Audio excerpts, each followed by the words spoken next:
Hi, I'm Kunzi, and today I am playing Twilight Struggle. And I've gone straight into a game of Twilight Struggle because the game doesn't like me recording its menus. So this is actually what the board looks like. This is the very start of the game. And what is it? It's basically a two-person war game, you versus your opponent, one-on-one, for control of the world during the Cold War. And I'm currently playing the USA. USA. I'm not from America, by the way. And I'm, of course, up against the USSR. Those are always the two sides, USA versus USSR. And as you can see, it looks very much like a board game. That's because it is a board game. And I start by placing my influence. You can see the USSR players placed theirs, I place mine. And basically what the influence is how much sort of, influence, how much control you have in a country. I'll put 3 in there. And so this war game plays out not by moving units around or anything like that, because that's not how, there wasn't any fighting in the Cold War. It's done by, there was actually a lot of fighting, but it wasn't done by the USA and the USSR so much. It was mainly done by proxies. And that's sort of told out through the use of cards. So it's a card game. And it's got a very interesting mechanic, which I'll talk about when we start playing them, which makes it very interesting game. So it's played out in a series of turns as you go through, and the cards change as the game progresses.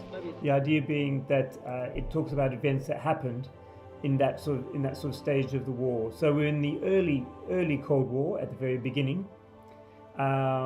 And so we've got early Cold War events. So these are things that happened quite early on. And we have to choose a sort of headline card. And I'm going to choose Containment because it makes my cards more valuable. See, up in the top left, this is the amount of sort of influence points or sort of power of the card, depending on what you're using it for. And so this card is worth 3. So if I was using it to put influence, I could put 3 influence tokens on the board somewhere.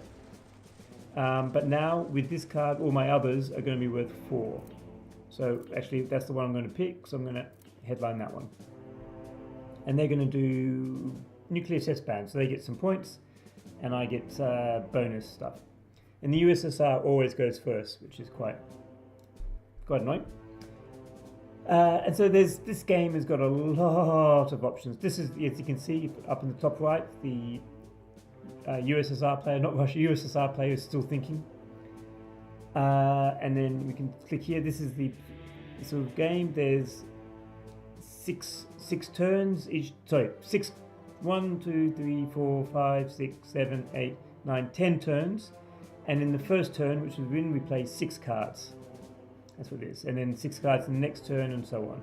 And we're right here in the beginning, the Stalin picture. Turn number 1, 6 turns, and the early turn cards. And they played early war for coup. So what happened there was, you can see this card that they played. If you look down here, you can see they played Red Scare / Purge, and that's worth 4 points. And they decided to use those 4 points instead of to place influence to try and have a coup in Italy. But unfortunately, they rolled a 1 on their dice, so that while their coup succeeded, it only removed 1 influence. So I still control Italy. The fact that it's in blue means that the US controls Italy. And as you can see, I've gone from 3 influence in Italy to 2 influence in Italy. So I'm my control there is weakened, but I still control it. And DEFCON has gone to 4 because also, there could be nuclear war, and the rule is that if you do things that increase the level of sort of stress in the world, which is like a coup or something in certain battleground countries, the DEFCON goes down. And if DEFCON goes to 1, so if there's nuclear war, so here's the 1 little mushroom cloud, if it goes to 1 on your turn, then you lose. So now it's my turn. So now I get to play one of my cards. And now the interesting thing here is each card can be played 2 ways. you can either play it for the event on the cards. So let's have a look, this one here, 5-year plan. So if I want, I could play it for this event. The SR player must randomly discard one card. If it's a US card, the event occurs immediately. If it's a USSR event, it's discarded. So I can have that event occur, or I can use the points for these things here. So I could place influence, I could try to start a coup, or try to have a coup. I could try to realign, so remove influence, or I could try to use it to advance the space race. So why would you not use the event? Well, some of these cards, so this is my event because it's in blue, so it's my event. This will come to that later. This here is an event for the USSR. So if I play this for an event, it's not going to do me any good because I'm playing the USA and this is a USSR event. So why would I ever play that for the event? Well, you don't get the choice. If you play a card for the points, so if, for instance, if I played this one for 2 points, or 3 because of what I played at the start, the event must occur. And that's really, it's very frustrating, but you can see it lends an immense amount of depth to the game very quickly. I need those points. I have to play 6 cards this turn, 1, 2, 3, 4, 5, 6, so I can not play one turn. But I have 2 USSR event cards. So if I play one of these, then the USSR gets that event for free. Or I can send it to space. And yeah, it gets quite deep. And also, some of the cards can come around multiple times. Some cards, so this one, if I play this one, it could come back again because it hasn't got a star. This one, the event can only occur once, so the card disappears, removed from the game. And there's a lot more rules. This is actually quite a complex game. And so here are all the things I can do with the card. And I'm going to use it to, actually, maybe I'll use it for, can I use it for a, I might use it for a coup. Or I could use it for, yeah, or I could use it for influence. I'm going to use it for influence. So that means this card is discarded, which means it could come back again, which is fine because it's an event for me anyway. Now, what am I going to do to get influence? Well, I want to get into Libya, and I want to get in, because you see the red ones are the battle ones, so they're the important states. Because when there are scoring cards, and when the scoring cards come along, you get points for how much influence you have, and you get points for controlling particular areas. You can see the areas are in different colors. So what I want to do is start heading towards Libya, because you've got to be aware that certain cards come along. I've only played like 5 games, and I should point out I've lost all of them, which will be something I talk about later. So we'll put 1 in Egypt, put 1 in Malaysia, and I've got 2 more. 1 in Taiwan, and let's start moving through these places. Let's get into Lebanon as well. Actually, that's probably a mistake. I probably should have put more into Lebanon, because that's now, you see, it's got, you can zoom in on the map if you want and move it around. You can see here Lebanon, I've got 1 influence in Lebanon, and it's a strength, it's like a stability. This number here is stability. So this means 1 means it's not very stable, which means it's very easy to get a coup going in Lebanon. So I'm probably made a mistake there. I'm probably going to lose Lebanon to a coup on my next turn now, on their next turn. I bet that's what they do. Anyway, so that was a mistake. I'm still learning it because it's really a deep game, especially with the way these events are. And it's also an asymmetric game, and this is why I like to think that I've lost 5 games in a row. Oh, it's going to use it for influence. Okay. Used influence in. So I've lost control in Italy because I need 2 in Italy, because you can see here it's the number 2 here. It's 2 stability, so I need 2 influence, and they've put 1 in Italy, so I've lost control there, and they put the other one in Syria. Okay. Yeah, so it's an asymmetric game in that in the early game, at the beginning of the game, the USSR has a big advantage, and they can often just not literally, but well, sometimes literally blow the USA away. But then as the game progresses, the US gets more and more, gets better cards. And so they begin to get an advantage. Okay, so what am I going to do now? East European unrest. This is a good card to leave till later in the game, so I'm going to not use it for the event. I'm going to use it to place influence. And now I'm going to put, so how much influence have I got? 4 influence. So I'm going to put 1 in Lebanon to make it a bit stronger. 1 in Libya. 2 in Libya. Got 1 left. Let's leave it in Malaysia because I'm going to move up into Thailand. I want to move in to control these Balkan states. So the question is, you might be asking, why aren't I boosting Iran? Why aren't I boosting Israel? Why aren't I boosting Egypt? And this is the thing. I've learned from the 5 games I played, all of which I've lost before reaching the end, because you lose when these scoring cards. There's various scoring cards which will score areas, like scoring the Europe or Africa or Asia or whatever. And there's also various other cards that give points. So at the moment, the USSR has got 3 points more than me. If the USSR gets to 20 points more than me, they win. And in the early game with the super powerful USSR cards, they can very easily reach that.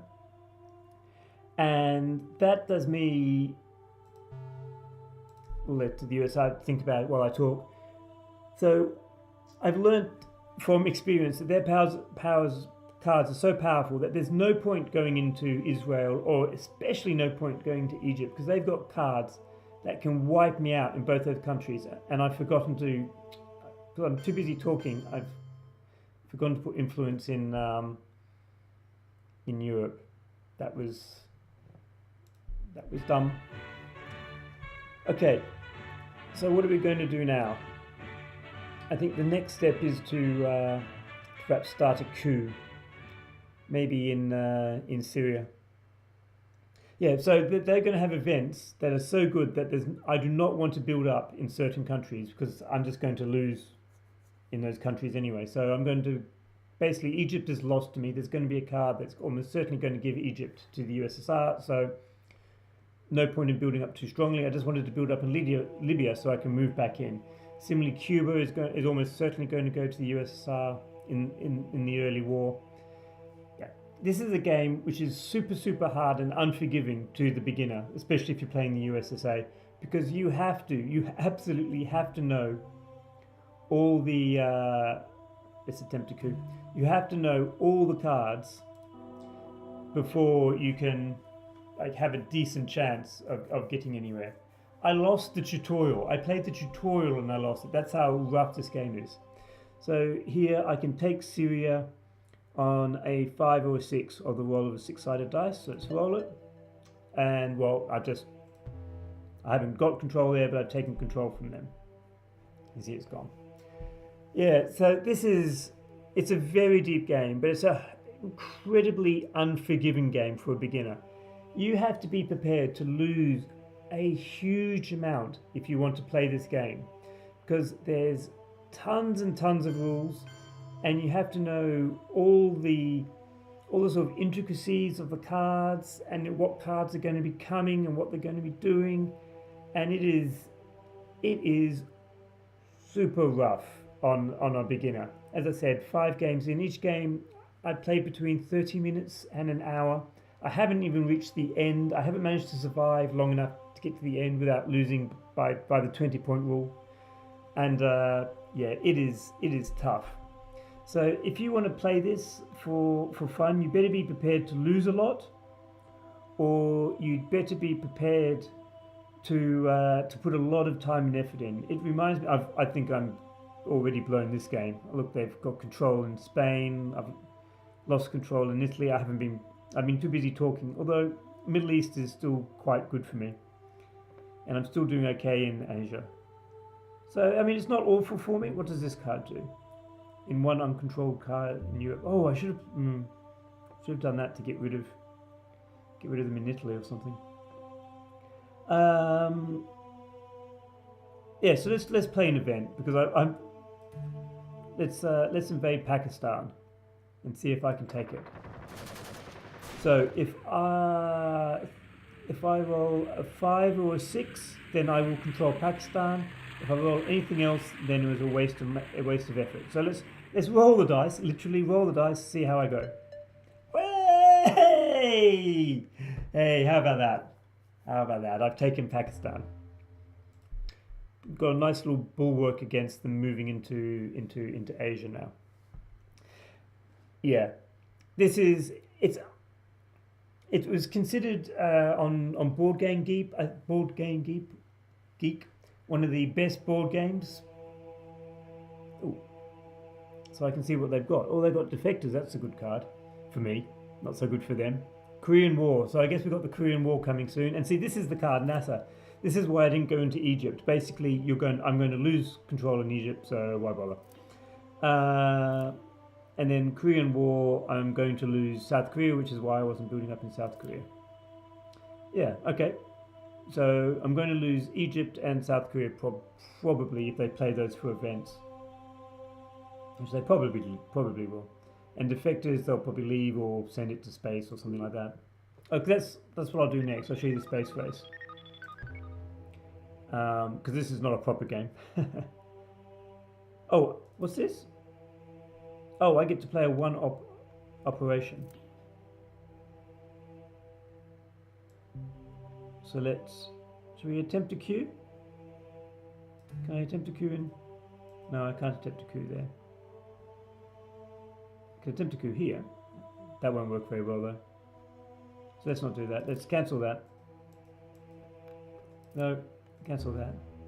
And play it influence and pop the influence back in Italy. I've screwed this up because now they're in Spain, they're going to start moving through and dominating Africa. Oh, I've got one more.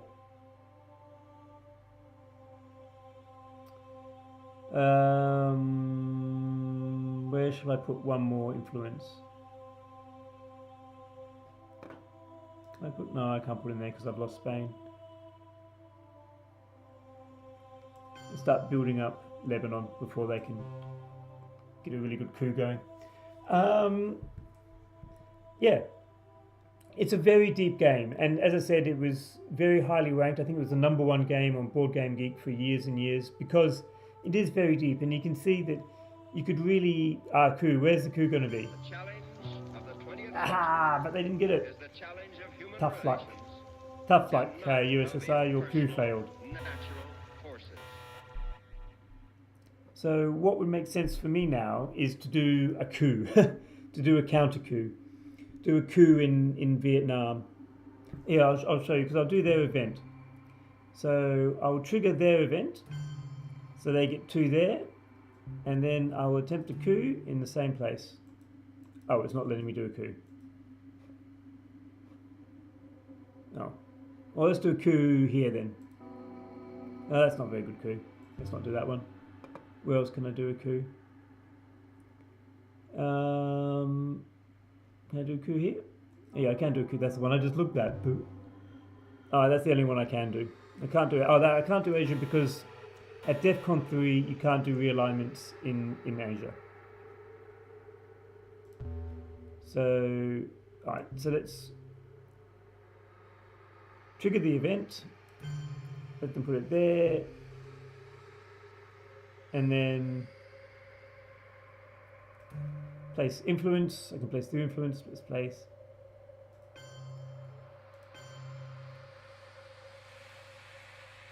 And 1 there. So they can't immediately grab Thailand, which is probably what they're going to do.